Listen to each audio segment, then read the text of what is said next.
There's hundreds of FNAF Fangame series out there that have come and gone over the years, but there's one that I always think of that seemed like it used to be one of the absolute most popular that I don't really see anybody talk about nowadays. And that, of course, would have to be Five Nights at Fredbear's Family Final Nights, a 4-game-long FNAF Fangame series that ended up grabbing the attention of Scott Cawthon eventually, but sadly the plans never went through. And I wanted to look back at these fan games and really think about it.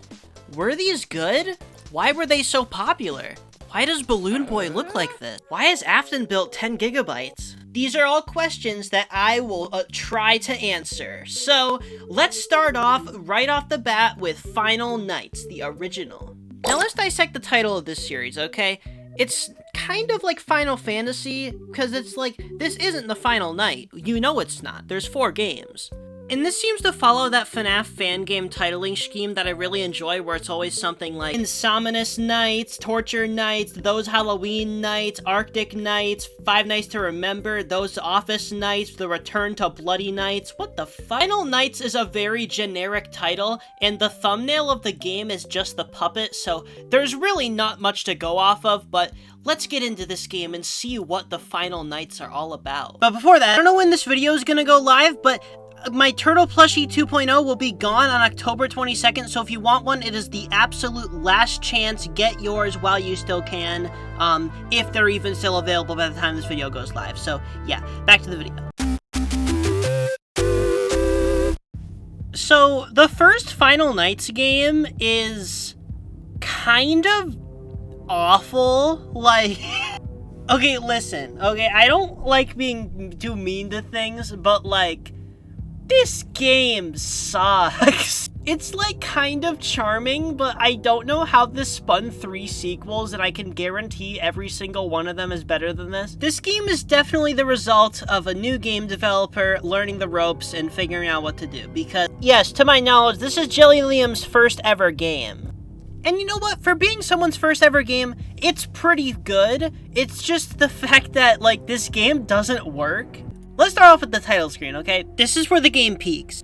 You can click on the extras menu and see 3 characters, which includes Withered Springbonnie, Withered Fredbear, and... Brother? Brother, is that you?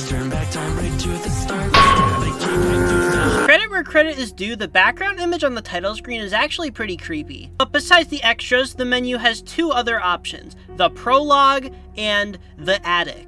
Now, I can only assume I'm supposed to play the prologue first, so let's do that.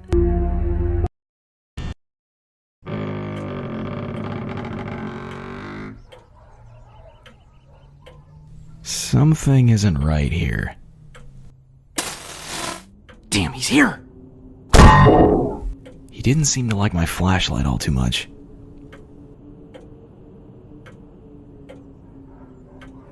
That's it. That's the setup. That's what the game does. There's no actual, like, story. I was expecting, like, a story prologue.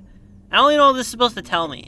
So basically, you sit in the Joy of Creation living room, and you look back and forth, and you have to shine your flashlight on Brother every time he shows up. But sometimes you shine your light on him, and it just decides to kill you anyway, and...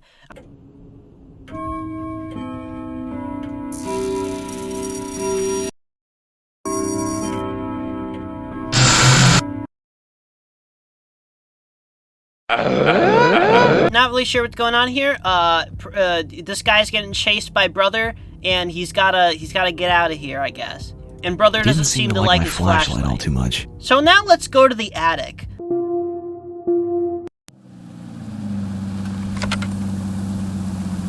Okay, we got some sound effects. Is there supposed to be something on screen right now? Because I can't see anything. What's going on here? Game? It's been a while. You didn't take this long to load the Brother segment. What's going on? What am I hearing? What is this? What's happening? Now, I spent like 10 minutes walking around this pizzeria having no idea what to do because it is very unclear. So basically, there's a bunch of doors in the building, right? Only one of them you can actually walk through, and it's the one that's like a broken one that looks like it shouldn't be you shouldn't be able to go through it, but you can. The pizzeria itself is kind of bland, you know, there's nothing really too interesting going on here. Also, your flashlight is way too dim, and it just, like, stops working at certain parts of the map, so the map is just insanely dark. But you go up the stairs and you do this animation. Not really sure what this, like, head bobbing movement is, but it's interesting. But then once you get upstairs, I assume into the attic, you can see a broken down Freddy Fazbear animatronic, along with a ton of Fredbear and Springbonnie plushies that are sure to challenge your PC's RAM. For some reason, when you open the door here, it's like this really slow creaking and it locks you into place and you're not allowed to move, and I thought I got soft locked or something by getting stuck inside the door, but no, the game just like freezes you when you open the door for some reason. Oh yes, there had to be holes in the ceiling. The wood on this door seems new, but hastily nailed in. So this is the ink machine, huh? You end up in this scary room with Springtrap and stuff, and it's pretty spooky, although I couldn't really get past this part because the game kept not crashing, but sending me back to the title screen. Just in general, just randomly. Sometimes it's for a jump scare, which, you know, fair.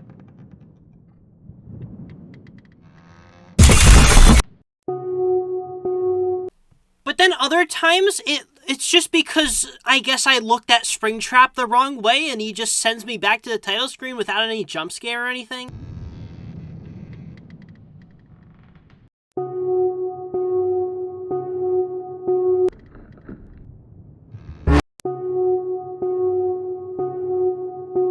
Oh, hey, Ceiling Fredbear, what's up? So yeah, a bit of an unsatisfactory ending to this, but what do you want me to do, okay? I'm playing Final Nights 1. This game is held together by toothpicks, scotch tape, and dry toothpaste. But I guess on the bright side, I think we started off so poorly here that we can really only go up, so let's get into Final Nights 2. Oh, my bad. Final Nights 2 Sins of the Father? Hello? That's badass. This game's about to be badass. So, to start off, Final Nights 2 has a pretty appealing looking title screen. The 3D text is a little weird, but I like how this looks, although the... Venom just fell off my table. Although the music is...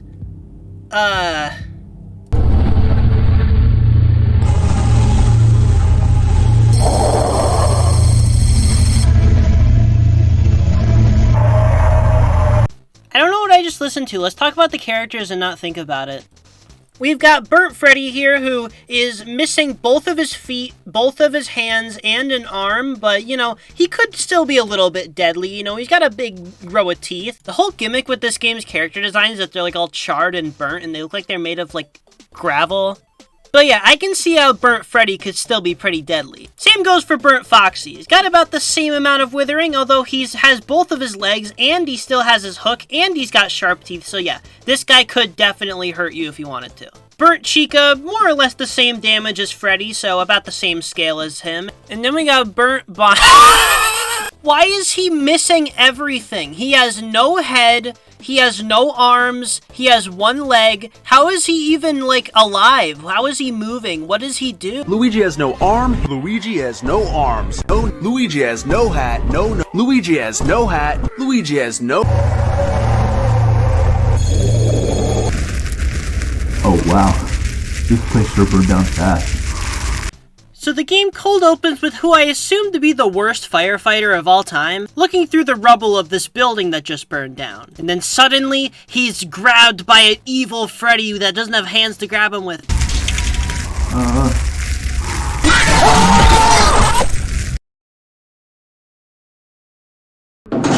Shit, which suit should I take? You're then plopped directly into a cutscene of Fredbear's Family Diner. You're an employee in the background, and you're given the choice of which suit you want to use. I obviously chose Springbonnie because I want to be like the great CEO of this company. Can't imagine him ever doing anything bad. I love my job at Freddy Fazbear Company. I hope nothing ever goes wrong here.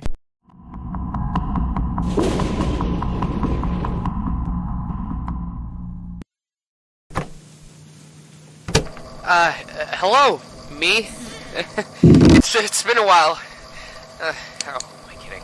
Hey, listen up. You are now hearing your own voice, and every week, I get some form of amnesia attack, and remember fairly little of what happened. so I'm recording this message on the 7th day of the week so I can inform you what's going on. What are you talking about?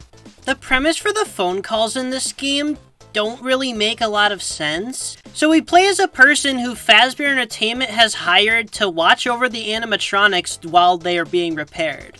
Which wouldn't be that weird of a premise. It's actually a very average FNAF premise. But the weird part is that Fazbear Entertainment has chosen to keep the animatronics inside of my house, which I don't understand. Especially when it seems like they already know that the animatronics come alive at night and try to kill people. Like, I don't know, put them in a big box or something, you know? Don't leave them in someone's house. Fazbear Entertainment just does this because they think it's funny. Fazbear Entertainment has forced you to take the burnt suits home for repair.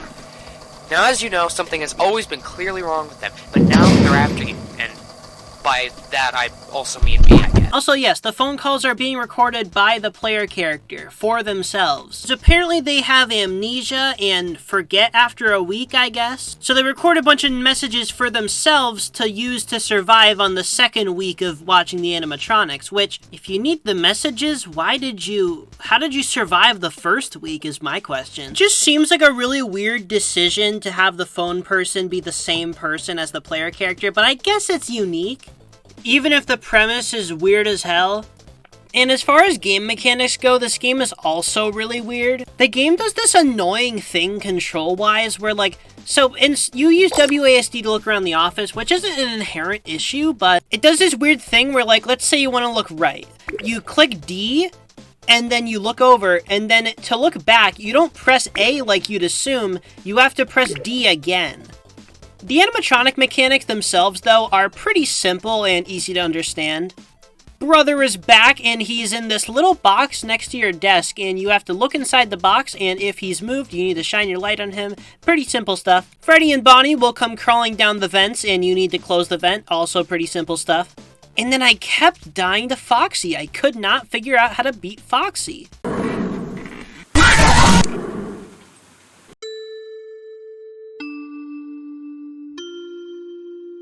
I assumed he was just a clone of his mechanics from FNAF 2, where you shine the light on him down the hallway, but he wasn't going away after that, and he was killing me, so I guess apparently what you were supposed to do is ignore him until he reaches your door, and then suddenly he shifts from FNAF 2 to FNAF 4, where once he reaches the door, you'll hear a breathing sound effect, and you have to run up to the door and close it without shining your light, and then once you hear the breathing stop, you go back to your desk.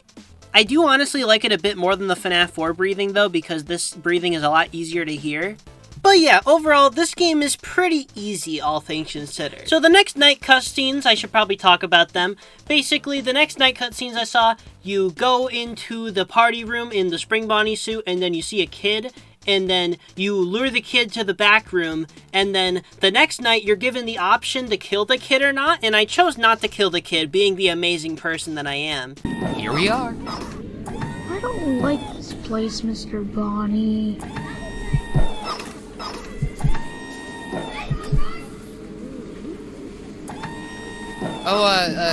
Okay, kid, let's just bring you back here, forget this ever happened.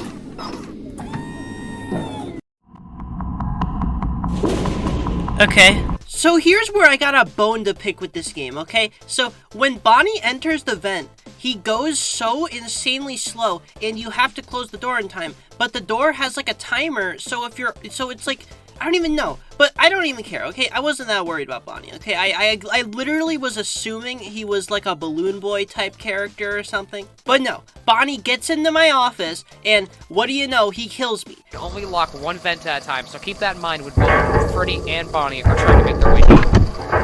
I guess all I can say to you now is,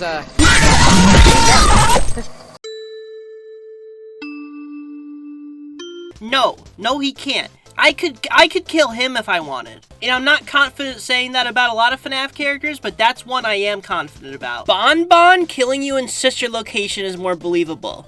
This thing shouldn't be able to see, hear, he should barely be able to move. The fact he found his way to the vent and into my office is a miracle. So yeah, I think I'm gonna have to boycott Final Nights 2 for being just too unrealistic for me. Jokes aside though, I do think the gameplay loop in this is pretty good. It's definitely janky, but it's at least like an actual game, unlike the first one. Final Nights 2 is a pretty alright FNAF fan game, and it is pretty janky, it is pretty funny with its character designs, but As a game, it's alright.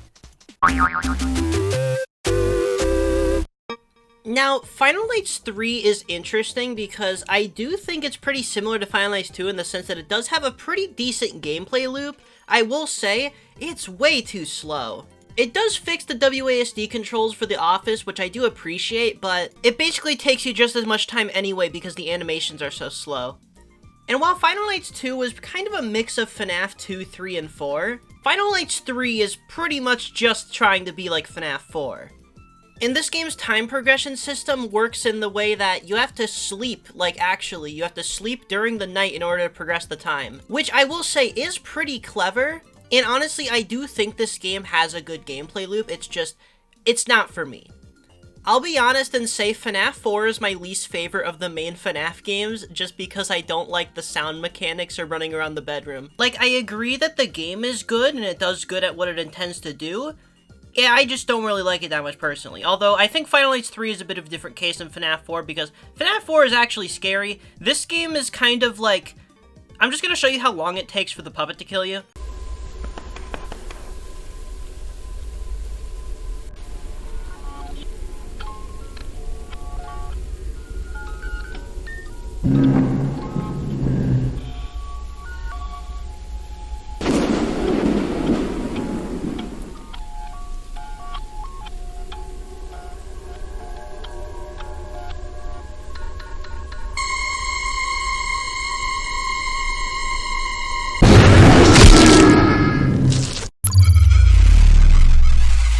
Hey, what's up, guys? I'm Balloon Boy. It's not like in FNAF 2 or FNAF 1 with Freddy and the puppet where their music playing does guarantee you're gonna die, although if it's close enough to 6 AM, you still have a chance for survival, which adds the suspense to it. In this one, you're frozen in place, there's no way for you to defend yourself, and it's impossible for it to hit 6 AM because the puppet prevents you from sleeping.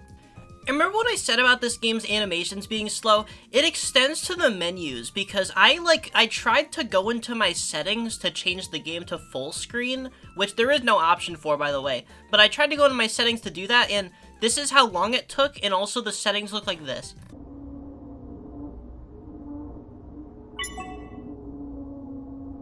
Why is there green fog behind the green text? Anyway, this game's got a great assortment of classic characters, maybe even better than Final Nights 2's classic Burnt Bonnie character.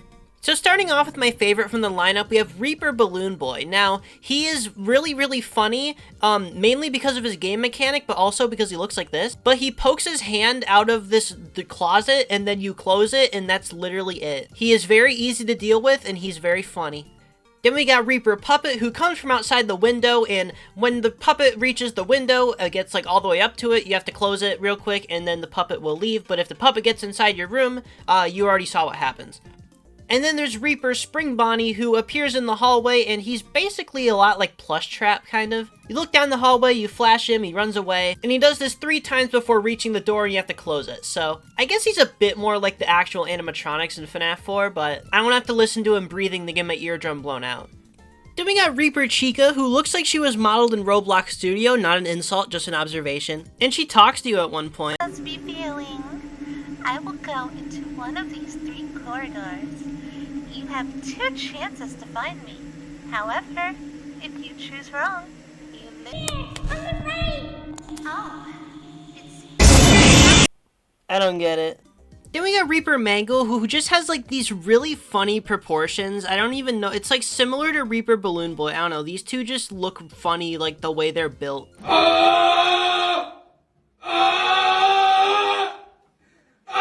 Reaper Golden Freddy, and this one I remember really liking this design when I was a kid, and I still like him. He's still probably my favorite design in this game. It's just, I remember his model looking a lot better as a kid. He does have a good vibe going on though. I like him.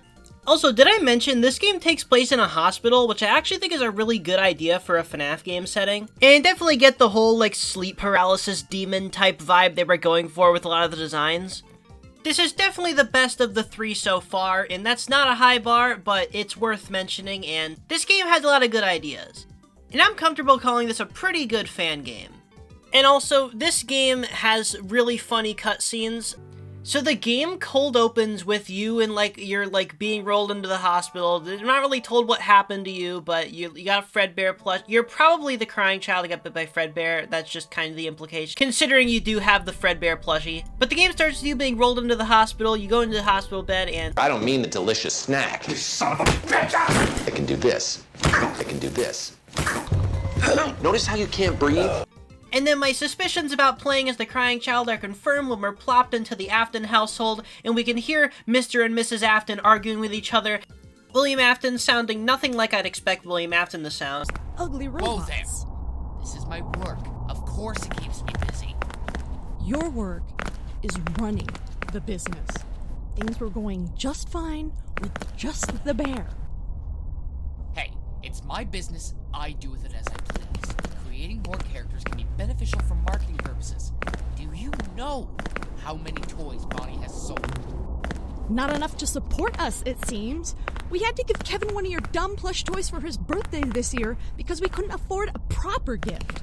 How does he have enough money to run Fazbear Entertainment, build animatronics, and mass-produce plush toys, but he doesn't have enough money to buy his kid a Christmas gift? Like, the financial situation here really doesn't make sense to me, because it sounds like the pizzeria is doing alright, you know? Also, I guess his wife just really fucking hates Bonnie.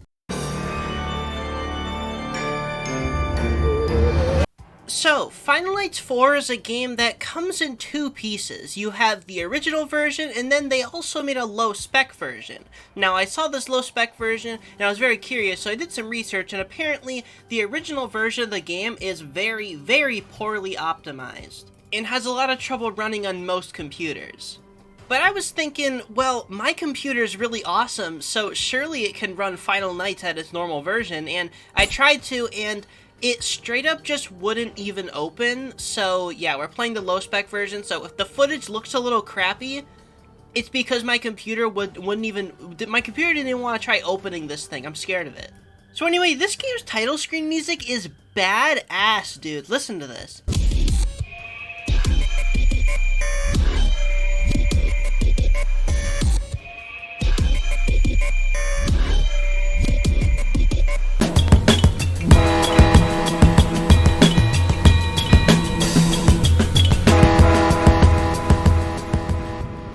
Frequency lock?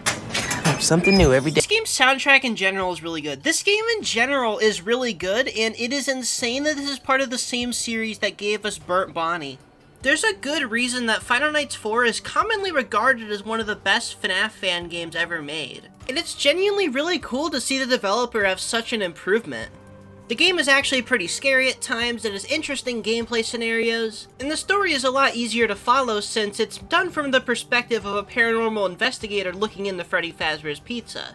My name is Max Donovan, and I'm a paranormal investigator. No one cares, you're lame. I've been investigating. I know I'm close to finding out what happened. Mysterious disappearances, possible murders, no bodies, no nothing. I need to know what happened. It could be my breakthrough. It could solidify me as the man who solved Freddy's. Yeah, listen, kid, I'm sure your intentions are great, but that's a guy tried that before, another guy tried that, and another guy tried that. You know, it never really pans out the way they planned.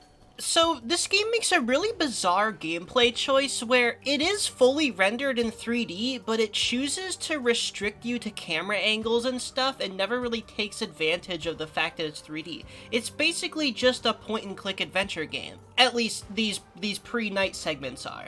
And I just think it's really interesting to make these fully 3D environments and make it explorable, but restrict it to a point-and-click format. And the execution is a little janky, I'll be honest.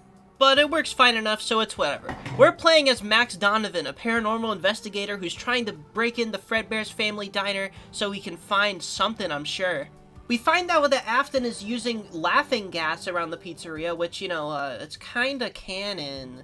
A little bit. Tales from the Pizza Play.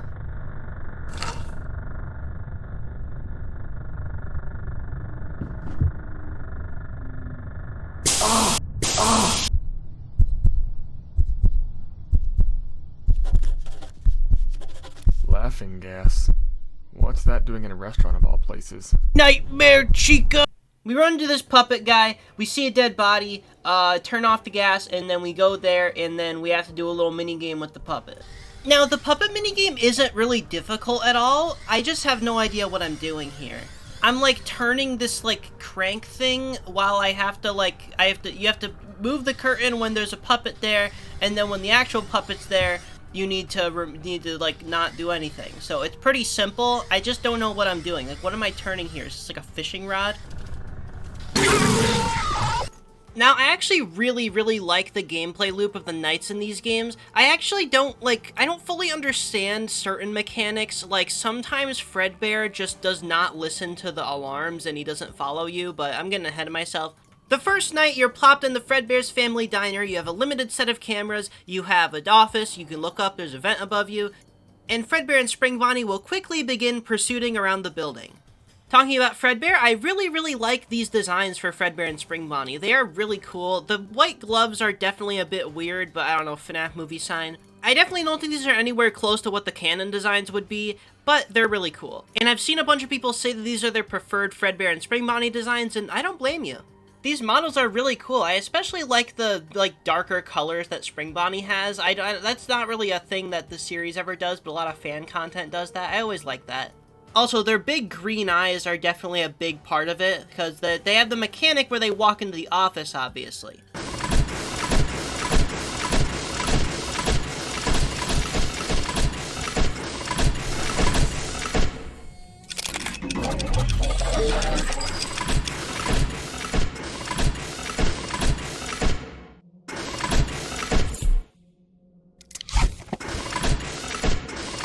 Did you guys like that cool footage I got of them walking in at the same time? Their footsteps are really loud. Now, this is probably the most iconic part of this game, this scene of Springbonnie walking into the office and staring at you, and the mechanic around this is, for Springbonnie, you play as Henry, and Henry was apparently too fat to fit into one of the uniforms. Yes, this is what the game says. And we learned this through Purple Guy, who, William Afton, you know, he doesn't really sound like how you'd expect William Afton to. Bonnie, however, is a bit of a different beast. You'll wander around looking for intruders. Normally, if you wear your guard uniform, you'll read a chip inside it and not register you as an intruder. However, you didn't exactly fit the last guard's uniform, so until you can tailor yourself a new one, just try to avoid any contact with him. He sounds so mad. William's fat-phobic as hell. Dude, you look like this.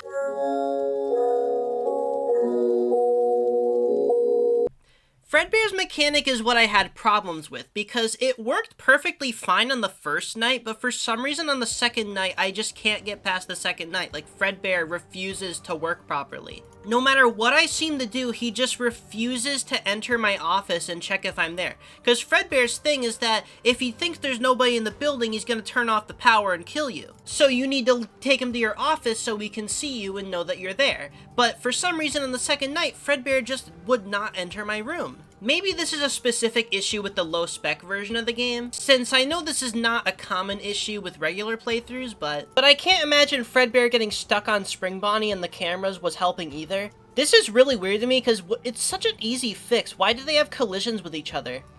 And because I can't progress in my game, I guess I'll talk about prototype Fredbear and Springbonnie. They're just kind of sitting in the back room at the point in the game I was at, but these designs are fun, you know. They're really spooky, and it's also kind of funny how this idea was pretty much done in an official game. And after every single night, there's some cool paranormal investigator stuff, and I think the next one was really cool, so I'm glad I get to talk about it, but we'll do that. So we pull up at the Afton house, and honestly, I kind of think the low-spec lighting on this kind of makes it look scarier. Like, this place has a very surreal vibe. It's in, like, the middle of a completely empty field. It's really weird. But we're going around the Afton house, and the protagonist is kind of weird in this scenario because he doesn't really say anything when he finds Foxy in the shed. Like, there's certain things he doesn't comment on that make no sense considering what he chooses to comment on. Like, he has something to say about the mailbox at the Afton house, but he has nothing to say about...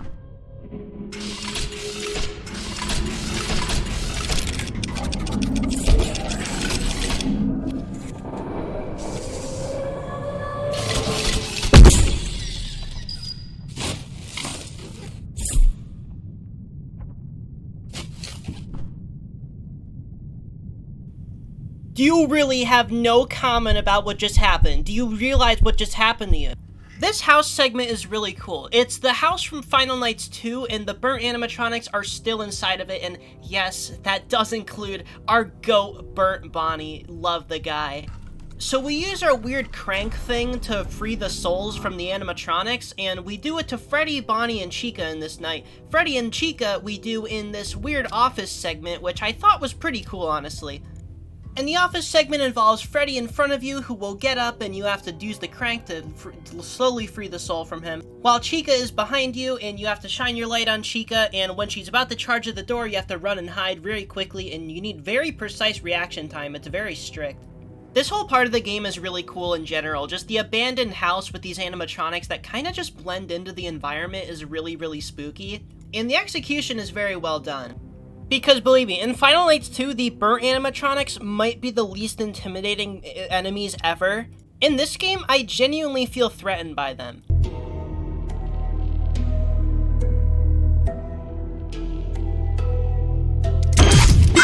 Chica's fast run is terrifying, okay? It just is. Like, in the best way possible, it's awful. And your reaction time needs to be so perfect, and it's so, nerve-wracking just staring at her, waiting for her to do that. But anyway, I free their souls, and I guess I just decide to burn them. I don't know what happened to Foxy. I guess he's already free.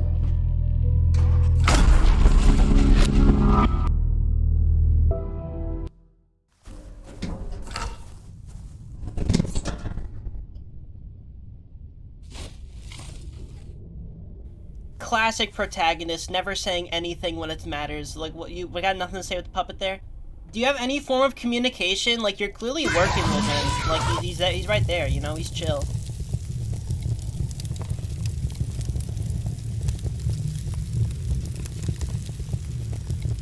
Do you think he drove home in the car with the puppet in the car with him? What do you guys think? So that is the conclusion of the Final Nights saga. So, yeah, this fan game series is really weird because the first three are like, yeah, but then the fourth one is pretty dang good. If your computer can run Final Nights 4, go play it.